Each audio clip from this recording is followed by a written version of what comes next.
Welcome to A Guide to Every Deck in EDH. Today we're looking at Gishath Sun's Avatar. So right off the bat, I'm going to say that this is not a CEDH deck, but I just think that it is still a powerful deck. So to go over what it's doing, Gishath Sun's Avatar is an 8 mana, 7/6 trample vigilance haste dinosaur. And it says whenever it deals combat damage to a player, reveal that many cards from the top of your library, put any number of dinosaur creature cards from among them onto the battlefield, and the rest on the bottom of your library in a random order. Now, unfortunately, there are no dinosaurs that we can acquire using this combo, or using this ability to actually combo off. Not exactly, there is one, but it's not good. I'll get to that later. So the main thing we're going to want to do with this is we want to ramp as fast as possible so we can play our 8 mana commander. And then we want to have a fairly decent amount of bomb dinosaurs that we can get off of it for free and put directly onto the battlefield. So first of all, let's just go over what we're doing. So let's go over the big dinosaurs, right? So these are the best ones. These are, of course, not all of the dinosaurs that you could play, but these are the best ones that you can cheat in. So we've got Apex Altasaur, which is a 10/10. It fights a creature when it enters, and whenever it's dealt damage, it fights another creature, so it alone can potentially plague wind your opponent's board depending on how much power their creatures have in total, but otherwise, it basically just fights everything. Although you don't have to fight, it is up to one creature, so you can stop. We've got Atali Primal Conqueror, 7/7 with Trample. When it enters, each player exiles the top from their library until they exile a non-land card, and you can cast any number of them without paying for them. It also transforms into another really big creature on the back. 11/11 Trample Indestructible. Whenever it deals combat damage to a player, they get that many poison counters, so it's basically a one-shot kill, although it does cost 9 mana to transform it. We've got the other Atali, the original one. Whenever it attacks, exile the top card of each player's library, and you can cast them without paying for them, and it's a 6/6. There's Galta and Maverin, which is a 12/12 Trampler, and whenever you attack, choose one. You create a tapped and attacking XX creature with Trample, where X is the greatest power among other attacking creatures you control, which, if we have a Gishath in play, means that it's at least a 7/7. And the other one is you create X 1/1s with lifelink that are not attacking, where X is the number of other attackers. We've got the original Galta, which is a 12/12 Trampler. We've got the new Galta from the Lost Caverns of Ixalan, which is a 12/12 Trampler that, when it enters, you put any number of creature cards from your hand onto the battlefield. So if you've got any of these other big dinosaurs in your hand, this Galta will just cheat them all in. Goring Ceratops is a 3/3 with double strike, and when it attacks, your other creatures gain double strike. Kogla and Yadaro is a 7/7 that when it enters, you choose one. It gains trample and haste until end of turn, or it fights target creature you don't control. That's probably the mode you're going to pick most of the time. You can also pay 4 mana and discard it to destroy up to 1 target artifact or enchantment. Shuffle this card back into your library, back into your library, and then draw a card. There's Regal Behemoth, 6 mana 5/5 Trampler, and you become the Monarch when it enters. And then while you're the Monarch, it doubles the mana production of all of your lands. The Tarask, which is a 10/10. And when it attacks, it fights target creature defending player controls. It also has Ward 10 and Haste if you cast it, but you're probably not casting it most of the time. But still, a 10/10 that fights something when it attacks is still pretty good. Then we've got the Cyclers. Titanoth Rex is an 11/11 Trample that you can cycle. And when you cycle it, you put a trample counter on a creature. And Yadaro is an 8/8 with Trample and Haste that you can cycle. The ability is irrelevant because it depends on having multiple copies of Yadaro, which is of course not relevant in EDH, but it's still an 8/8 Trampler with Haste that you can cycle. Zakama, it is unfortunate that its trigger relies again on casting it, but it's still, regardless of that, a 9/9 Vigilance Reach Trample that can bolt things or naturalize things or just gain life. And then lastly, Zatalpa, which is a 4/8 Flying Double Strike Vigilance Trample Indestructible. So this is not the totality of big dinosaurs you can play, but it is probably the best of them and the best ones to cheat in with Gishath. Now, of course, we can't just only play giant dinosaurs because that would fill up our deck with too many cards that are uncastable. So you have to find the right balance between the number of big bomb dinosaurs so that you have a decent shot of hitting multiple of them off of Gishath's trigger, but not too many that you're left with a bunch of junk in your hand that you can't use. Then we've got the combo Forerunner of the Empire and Polyraptor. So Polyraptor is an 8 mana dinosaur, and it says whenever Polyraptor is dealt damage, you create a token that's a copy of Polyraptor. And Forerunner of the Empire, when it enters the battlefield, you may search your library for a dinosaur card, reveal it, and put it on top.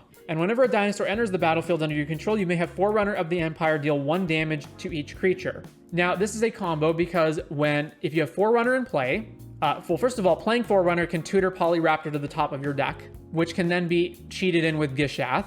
But regardless, once Polyraptor hits the field, it triggers Forerunner, it deals 1 damage to the Polyraptor. The Polyraptor creates a token copy of itself, which then triggers the Forerunner, which deals 1 damage to the token, which copies Polyraptor, etc., etc., etc. You make infinite Polyraptors, and it's a May trigger, which means you don't have to keep doing it, so it's not a mandatory loop. Now, there is a Dinosaur combo that also does this, and that card is Marauding Raptor. So Marauding Raptor is a Dinosaur, and it says whenever another creature enters the battlefield under your control, Marauding Raptor deals 2 damage to it. If a Dinosaur is dealt damage this way, Marauding Raptor gets +2/+0 until end of turn. So technically, this is a way that you could execute the combo you only using Dinosaurs. The problem is that unlike Forerunner of the Empire, Marauding Raptor's trigger is mandatory, meaning that if you don't have a way to either kill Marauding Raptor or the Polyraptor token at instant speed, this will keep going off forever, creating an unbreakable mandatory loop and draw the game, which is why Forerunner of the Empire is the preferred card here. Next, there's just all the other stuff in the deck that makes it run. So we've got Deflecting Swat and the Red Blasts. We've got Jessica's Will, Jeweled Lotus, Orcish Lumberjack, and Tinderwall as our fast mana. We've got Allosaurus Shepherd to protect our green spells, including Gishath from counter spells, or just make all of our elves really big later on.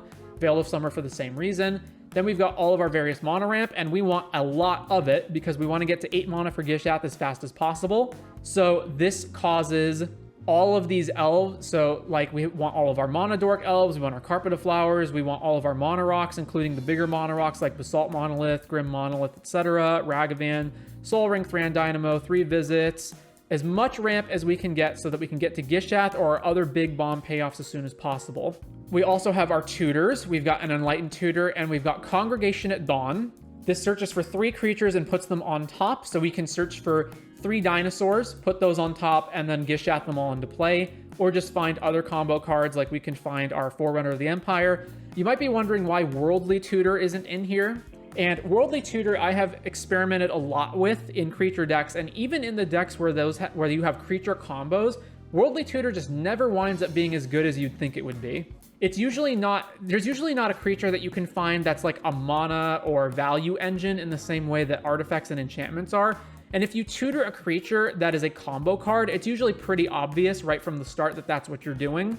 So strangely enough, Worldly Tutor oftentimes just winds up not actually being good. Although again, you could always include it in the deck if you wanted to.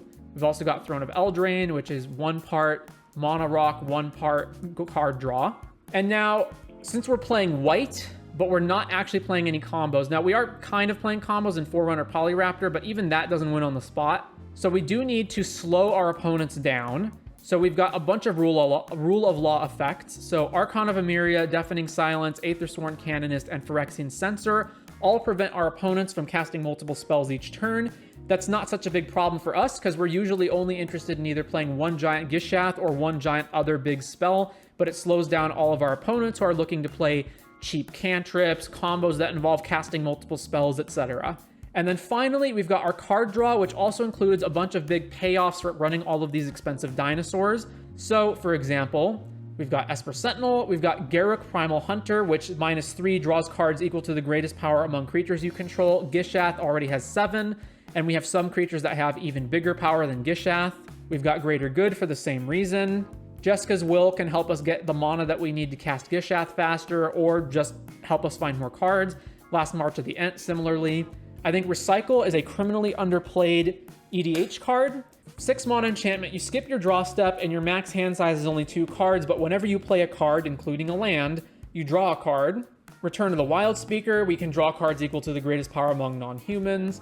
Rishkar's Expertise, draw cards equal to the greatest power. Soul's Majesty, cards equal to the power of the creature. Great Henge draws a card whenever a non-token creature enters the battlefield and puts a +1 counter on it, and you can pay 2, or you can tap it to make 2 green and 2 life. So that is the breakdown of the Gishath deck. And then there's one other card down here, Selvalla's Stampede. This doesn't really neatly break into anything, but it's a card that helps us cheat creatures into play, either creatures from our deck or creatures from our hand.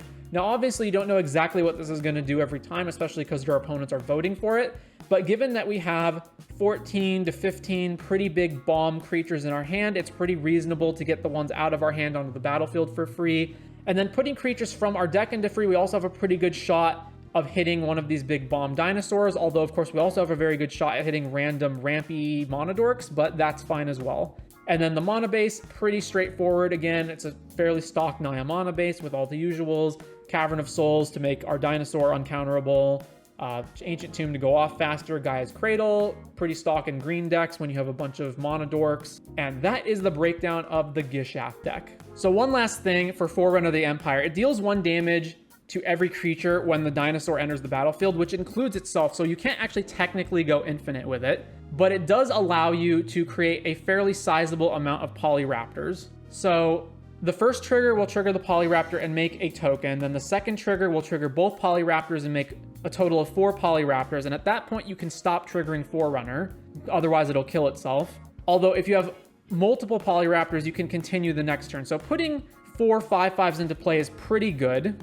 And then after that, if you are willing to wait a turn, which you'd have to wait for anyway because they can't attack immediately regardless, every trigger on dinosaurs entering will then trigger all of the Polyraptors that are in play to make exponentially more Polyraptors. So technically, yes, it does not go infinite, but it does generate a ton of value. And you can also use Forerunner just as a way to find other big dinosaurs for Gishath, not just Polyraptor. But regardless, that is the breakdown of the Gishath Sons Avatar deck.